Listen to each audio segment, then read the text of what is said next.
करो, खुश हो, लड्डू बांटो, मिठाइयाँ बांटो, फूल बरसाओ। बहुत बढ़िया मौका एक आया है तो जीत का जश्न मनाना चाहिए। लेकिन जो मैं कहना चाहता हूं, जो आप मेरे से चाहते हैं संदेश, मैं देश के लोगों को यही संदेश देना चाहता हूं, जीत के जश्न की खुशी में सच्चाई को भूल मत जाना। ये अभी जो हुआ है केवल इतना ही हुआ है कि एक अहंकारी और तानाशाह प्रधानमंत्री ने देश को तबाह करने के लिए जो कदम उठाया था और सामने किसानों को रखा था, उन किसानों ने अपनी अनुशासनता के साथ, अपनी सामूहिक शक्ति के सामने उसको यह एहसास करा दिया कि ये अपना कदम वापस ले, और उसने वो कदम वापस लिया। वो कदम किसानों ने पीछे हटाने को उसे मजबूर किया। लेकिन लड़ाई हमारी बाकी है। ये तो उसने कदम बढ़ाया तो उसे पीछे हटाया है। हमारी बाकी समस्याएं तो जो कि त्यों हैं। किसानों का एमएसपी का मुद्दा जो सबसे बड़ा मुद्दा है वो तो जो कि त्यों है। किसानों पर जो कर्जा है वो कर्जा माफ होना चाहिए, वो तो जो कि त्यों है। अगर केंद्र सरकार पूंजीपतियों को, उद्योगपतियों को हर साल 6 लाख करोड़ रुपए का कर्जा, 6 लाख करोड़ की टैक्सों में छूट दे सकती है, और पिछले 7 साल में मोदी सरकार ने, खुद मोदी जी ने 8,95,000 करोड़ का उनका कर्जा माफ कर दिया और 10 लाख करोड़ बाकी है, तो क्या किसानों पे जो लगभग 12 लाख करोड़ का कर्जा है उसे माफ नहीं किया जा सकता? बिल्कुल किया जा सकता है। ये कर्जा एक बार इन किसानों का पूरी तरह से माफ हो, एमएसपी जो C2 है स्वामीनाथन कमीशन के हिसाब से, उस पर 50% ज्यादा डिक्लेयर होकर कानून बने और वो किसानों को मिले। 23 फसलों पर नहीं और बाकी फसलों पर भी मिले। ये लड़ाई, ये मुद्दा हमारा बाकी है। साथ में जो किसानों का गन्ने का पेमेंट है लगभग 16,000 करोड़ रुपए जो पड़ा हुआ है वो तत्काल मिलना चाहिए। मैं हमेशा ये उदाहरण देता रहा हूं, आज भी आपके माध्यम से कहना चाह रहा हूं। हम बाजार में कोई भी चीज लेने जाते हैं, वो चीज जो लेने जाते हैं उधर सामान लिया और तुरंत पैसे देते हैं, बाद में नहीं देते हैं। तो जब किसान अपना गन्ना उस पे मिल पे, गन्ना मिल पे तुलवाता है, उसी समय उसको पेमेंट क्यों नहीं दिया था? उसी समय उसको चेक क्यों नहीं दिया जाता? इसमें दिक्कत क्या है? क्या पैसा नहीं है उनके पास? अगर पैसा नहीं है मिल मालिकों के पास में, तो मिल को सरकार अपने हाथ में ले, बंद करे। उन्हें बस की नहीं है, जिसकी जेब में पैसा नहीं, काहे चला रहा ये जो फैक्ट्री या मिल काहे चला रहा। इसलिए ये अभी लागू होना बाकी है। और दूसरा, किसानों को जो बकाया 16,000 करोड़ वो बाकायदा ब्याज सहित किसानों को मिले।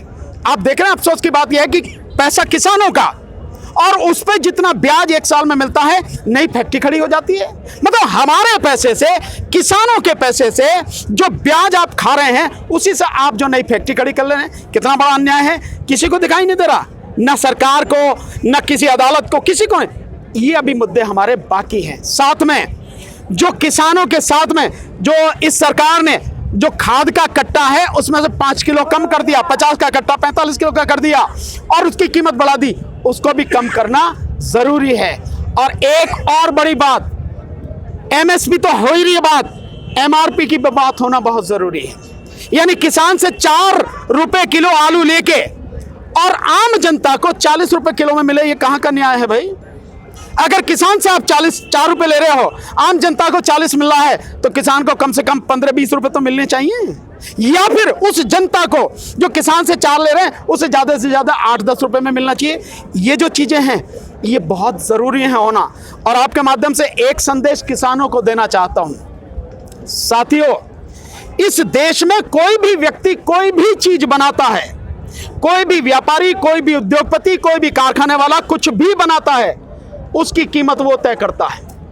केवल किसान ही है जिसके द्वारा पैदा की गई अनाज की कीमत या तो सरकार तय करती है और या व्यापारी तय करता है।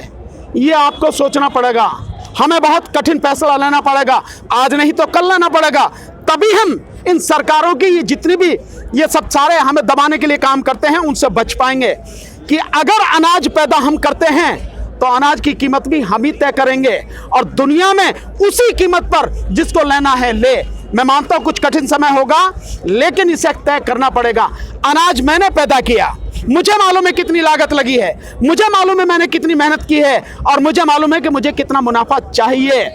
वो कीमत भी किसान को तय करने की कोशिश करनी पड़ेगी और संयुक्त किसान मोर्चा की ये जिम्मेदारी होनी चाहिए, या किसी भी किसान संगठन की जिम्मेदारी होनी चाहिए कि किसानों को इतना मजबूत बनाए कि जो अनाज वो पैदा करता है उसकी कीमत वही तय करे, बिना उसकी कीमत के एक भी दाना न सरकार को मिले और न ही किसी व्यापारी को मिले।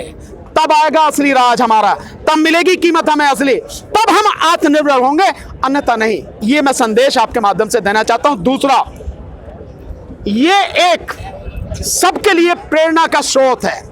इस आंदोलन में इतनी बड़ी जीत हम सबके लिए एक हौसला बढ़ाने वाली बात है। जिस व्यक्ति को समझते थे कि ये झुकता ही नहीं है, वो घुटनों के बल आ गया। सबने देखा, सबकी आंखों ने देखा, घुटनों के बल आ गया।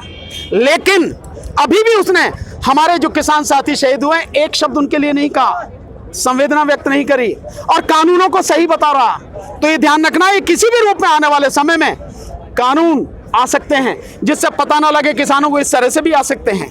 इसलिए सजग रहना, और साथ में साथियों सबको मिलना पड़ेगा, किसानों को भी, मजदूरों को भी। यहां से मंच से किसान मजदूर एकता जिंदाबाद होती है, लेकिन कृषि कानून वापस हुए हैं। जो श्रम कानून है, जिन्होंने श्रमिकों को, मजदूरों को तबाह कर दिया, वो भी वापस नहीं हैं, वो भी वापस होने हैं। तो किसानों को, मजदूरों को, बेरोजगारों को, महंगाई से पीड़ित लोगों को, जो निजीकरण के खिलाफ है, उन सबको साथ आना पड़ेगा, साथ मिलकर लड़ाई लड़नी पड़ेगी।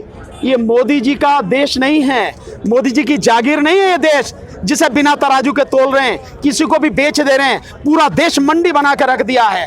ये निजीकरण जो है, इसकी तबाही बहुत भयानक होगी।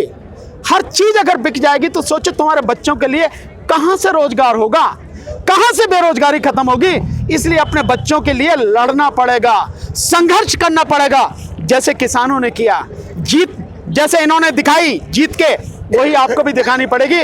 तो मेरा तो यही संदेश है, सब इकट्ठे हो जाइए, मिलकर लड़िए और ध्यान रखिए, लक्ष्य एक रखो, बीजेपी को और आरएसएस को पूरी तरह से खत्म करना, ये लक्ष्य होना चाहिए।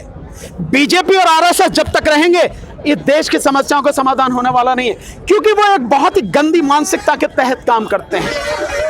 इसलिए इनको खत्म करना बड़ी जिम्मेदारी है। और उत्तर प्रदेश के 2022 के चुनाव में सबसे पहले शुरुआत यहां से करो, और उसके बाद 2024 में जो चुनाव हो, उस चुनाव में बिल्कुल केंद्र से मोदी सरकार का सफाया करो, बीजेपी का सफाया करो। ये लक्ष्य होना चाहिए। वोट पर चोट मतलब जारी रहेगा सर? वोट पर चोट जारी रहेगा मिशन 2022? पक्का, 2022 नहीं 2024 भी। और जब तक जारी रहेगा, जब तक इनका सुपड़ा साफ नहीं करेंगे। ये तो काम शुरू हुआ है अभी तो। लेकिन ईवीएम तो बिल्कुल हम ईवीएम की लड़ाई लड़ रहे हैं, और अब ईवीएम के लिए और मजबूती से लड़ेंगे। और आपके माध्यम से सबसे निवेदन करेंगे कि हमने जो ईवीएम के विषय में हस्ताक्षर अभियान चलाया हुआ है, सब लोग उसमें हस्ताक्षर करके हमारा साथ दें, ताकि ईवीएम को हम खत्म कर सकें। क्योंकि ईवीएम रहेगा तो बीजेपी रहेगी, ईवीएम खत्म, बीजेपी खत्म, और बीजेपी खत्म तो आप समझ लीजिए इस देश की 99% समस्याओं का समाधान होना शुरू हो जाए। एक अंतिम सवाल है कि गोदी मीडिया ने जिस तरीके से इसमें प्रोपेगेंडा किया, तमाम तरीके के मतलब दवा अंत में पीछे हट के खबरों को दिखाना ही पड़ा किसी ना किसी रूप में, क्या कहना चाहेंगे आने वाला समय गोदी मीडिया के लिए? चारों खाने चित्त, गोदी मीडिया चारों खाने चित्त।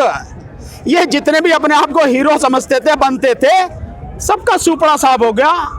अब तो थूक के चाटने के लिए भी नहीं बचा इनको बेचारों को कुछ भी। ये तो गुलाम हैं, ये दलाल हैं, और ये मीडिया कुछ रहा ही नहीं। मीडिया तो आप हैं, आपने लोगों के बीच में जाके, आंदोलन के बीच में जाके सच दिखाया है। सोशल मीडिया असली मीडिया है, इनका तो नाम लेना भी बंद करो आप। अब तो ये कुछ पूंजीपतियों ने खरीद लिया है, और जब पूंजीपतियों ने खरीद लिया तो मीडिया नहीं रहा, वो तो दुकानदारी हो गई। और दुकान में क्या बिकता? सौदा बिकता, जिसकी जेब में पैसे हो खरीदो, लो, बात कदम। मीडिया वो नहीं रहा, और ये देश के लिए बड़े दुर्भाग्य की बात है, बड़े शर्म की बात है। जिस मीडिया को देश को बचाने की लड़ाई लड़नी थी, वो मीडिया बिल्कुल रेंगने लगा और पूंजीपतियों और मोदी सरकार की गुलामी और दलाली करने लगा, और देश के प्रति अपना कर्तव्य भूल गया, अपना ईमान बेच दिया। और साथियों, जिसका ईमान ही नहीं, वो इंसान ही नहीं, तो उसके विषय में मैं समझता हूँ बात करना बेकार है। जय आपकी भी चलने लगी, नशे वाली पत्रकारिता भी हो रही है, और पता नहीं जन क्या क्या हो रहा है। लेकिन भैया, आप जो ठीक से काम करते ना जैसे करते रहे हो, तभी देश बचेगा। आपने बड़ा काम किया है, आपको बहुत बहुत धन्यवाद। शुक्रिया। चौथा स्तंभ हुआ। अभी कुछ रह गया? हाँ जी